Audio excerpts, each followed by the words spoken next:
आंखें बंद कीजिए और एक पल के लिए सोचिए, क्या आपने कभी किसी का बुरा किया? क्या आपने किसी को धोखा दिया, किसी का हक छीना? नहीं ना। फिर भी तकलीफें सिर्फ आपको ही क्यों मिलती हैं? जब सबके रास्ते आसान होते हैं तो आपकी राह में कांटे ही कांटे क्यों बिछते हैं? क्या सच में आपकी किस्मत ही खराब है या फिर भगवान कुछ और दिखाना चाहते हैं? यही सवाल लाखों दिलों में उठता है, लेकिन जवाब कोई नहीं देता। इसीलिए आज का ये वीडियो आपके लिए है, उन सभी टूटे हुए लोगों के लिए है जो हर दिन मुस्कुराने की कोशिश करते हैं लेकिन अंदर ही अंदर बिखर रहे हैं। अगर आप ये वीडियो देख रहे हैं तो ये कोई संयोग नहीं, ये श्री कृष्ण की प्रेरणा है। आज हम जानेंगे भाग्य की वो सच्चाई जो आपको नया जीवन दे सकती है, नई दृष्टि दे सकती है। इस वीडियो को अंत तक जरूर देखिए, क्योंकि जो ज्ञान अंत में मिलेगा वो शायद आपकी जिंदगी की दिशा ही बदल दे। और सच्चे दिल से कमेंट में बस इतना जरूर लिखिए, हे कृष्ण। आपका ये एक शब्द इसी वातावरण के साथ भगवान तक जरूर पहुंचेगा। फिर देखिए कैसे आपका भाग्य करवट लेता है। तो चलिए श्री कृष्ण की कृपा से प्रारंभ करते हैं आज की इस पावन यात्रा को। आदमी जब जमीन पर गिरता है ना, तो शरीर से ज्यादा आत्मा टूटती है और तब सबसे पहला सवाल यही उठता है, आखिर मेरे साथ ही ऐसा क्यों हो रहा है? कभी कभी तो ऐसा लगता है मानो भगवान ने हमें देखना ही छोड़ दिया हो। कोई साथ नहीं होता, कोई आवाज नहीं सुनता और हालात रोज हमारी उम्मीद को कुचलते हैं। कभी आपने ध्यान से देखा है, कुछ लोग छोटी सी मेहनत में ही बड़ी सफलता पा लेते हैं और कुछ लोग पूरी जान लगाकर भी वहीं के वहीं रह जाते हैं। तब मन चीखता है, क्या मेरी किस्मत ही दोषी है? लेकिन सच ये है कि भाग्य कोई बंद दरवाजा नहीं होता। भाग्य सिर्फ और वो आईना होता है जो आपके कर्मों की रोशनी में चमकता है या धुंधला हो जाता है। श्री कृष्ण कहते हैं, जो व्यक्ति बिना थके, बिना डरे लगातार चलते रहता है, उसके जीवन में भाग्य नहीं, ईश्वर स्वयं चलकर आते हैं। तो अगर आपके जीवन में आज सब कुछ उल्टा चल रहा है, अगर आपने मेहनत भी की है, प्रार्थना भी की है, फिर भी कुछ नहीं बदल रहा, तो समझ लीजिए भगवान आपके भीतर की ताकत को जगा रहे हैं। जैसे सोना अग्नि में तपता है, वैसे ही आत्मा दुख में तपती है और जब आत्मा तपकर चमकती है तो भाग्य भी अपना रास्ता बदल देता है। कभी कभी आपकी तकलीफ आपके जीवन का सबसे बड़ा मोड़ बनती है। बस हम जल्दी हार मान लेते हैं और उस मोड़ तक पहुंच ही नहीं पाते जहां श्री कृष्ण खड़े होते हैं हाथ बढ़ाकर। याद रखिए, भगवान हर किसी को इतना ही देते हैं जितना वो सह सके, लेकिन जो उनके नाम पर सब सह लेता है उसे भगवान वो भी दे देते हैं जिसकी उसने कभी कल्पना भी नहीं की होती। क्या आपको नहीं लगता कि भगवान ने अब तक आपको टूटने दिया मगर खत्म नहीं किया? क्योंकि वो जानते हैं आप में कुछ खास है। आज का यह जीवन, यह संघर्ष किसी सजा का परिणाम नहीं, बल्कि एक महान उद्देश्य की तैयारी है। अगर आप सच में इस वीडियो तक पहुंचे हैं तो यह कोई संयोग नहीं, यह आपकी आत्मा की पुकार थी जिसे श्री कृष्ण ने सुना। अब सिर्फ एक काम कीजिए, अपने भीतर उस ईश्वर को याद कीजिए जो अब तक चुपचाप आपको सहारा दे रहा था। अपने कमेंट में सच्चे मन से बस इतना लिखिए, हे कृष्ण। यही शब्द इस वातावरण के साथ भगवान तक पहुंचेगा। फिर देखिए कैसे आपकी किस्मत भी श्री कृष्ण की तरह मुस्कुराना सीख जाती है। क्योंकि जब इंसान हार मान लेता है तब भी श्री कृष्ण साथ नहीं छोड़ते।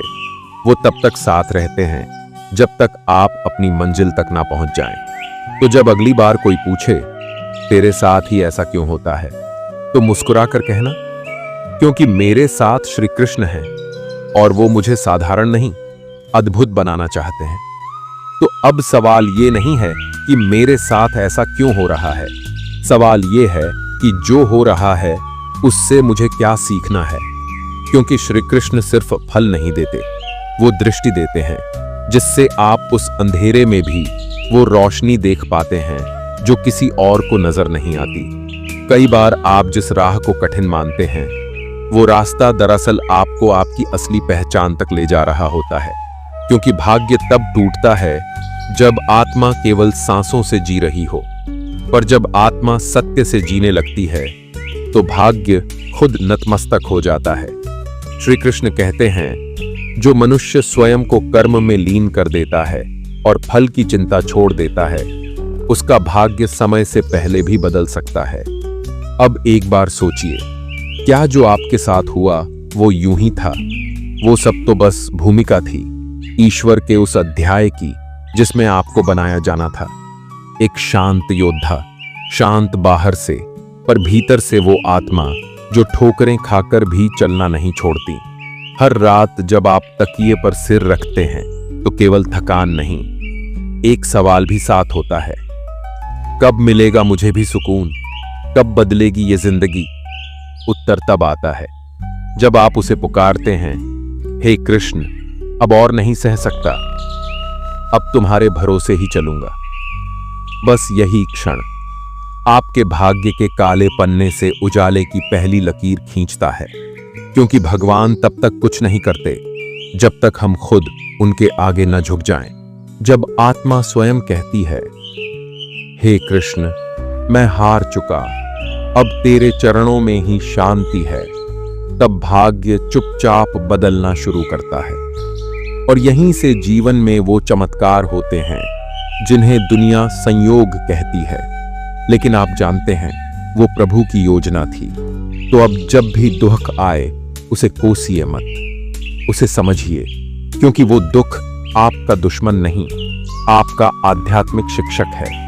और वो समय जब आप अकेले थे, टूटे थे, खोए हुए थे, बस उन्हीं लम्हों में ईश्वर सबसे करीब था। श्री कृष्ण कहते हैं, जो हुआ वो अच्छा हुआ, जो हो रहा है वो भी अच्छा हो रहा है, जो होगा वो भी अच्छा ही होगा। हर घटना, हर चोट, हर आंसू आपके संपूर्ण बनने की प्रक्रिया है। आपके जीवन में कुछ भी व्यर्थ नहीं होता। यह सब श्री कृष्ण की निर्माण योजना का हिस्सा है। अब एक बात हृदय से सुनिए, ये वीडियो सिर्फ शब्दों का संग्रह नहीं है, ये आपकी आत्मा के लिए संदेश है। अगर आप यहां तक आ गए हैं तो समझ लीजिए, आपको बुलाया गया है। इसलिए सच्चे मन से अभी बस एक बार हे कृष्ण कमेंट में जरूर लिखिए, क्योंकि उस एक शब्द से ईश्वर तक सीधी पुकार पहुंचती है। और फिर जो होगा वो केवल जीवन नहीं बदलता, वो आत्मा को नया जन्म देता है। श्री कृष्ण कहते हैं, कर्म किए जा, फल की चिंता मत कर। जब मनुष्य बिना अपेक्षा के कार्य करता है तो भाग्य खुद उसके चरण चूमता है।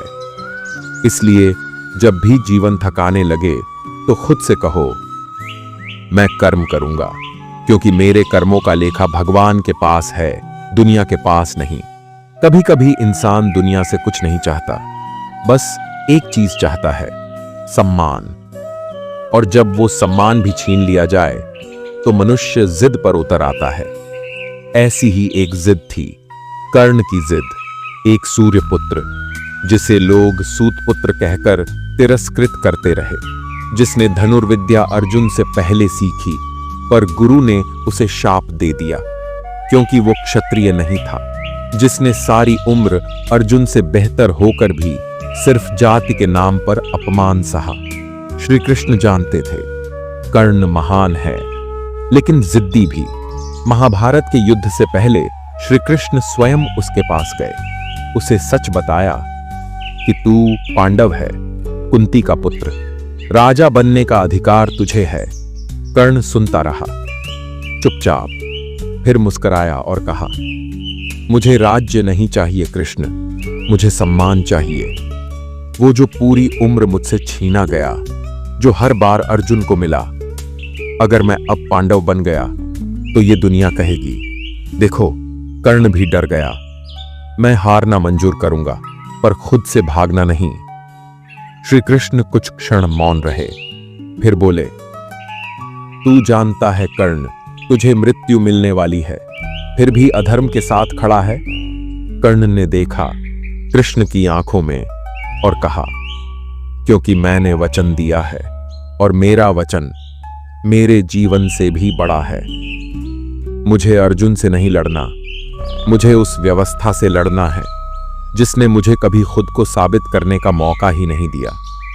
क्या आपने कभी सोचा है, कर्ण जैसा महान योद्धा अगर श्री कृष्ण को ठुकरा दे तो ये जिद नहीं, उस आत्मा की कराह है जो हर दिन सिर्फ सम्मान के लिए जली।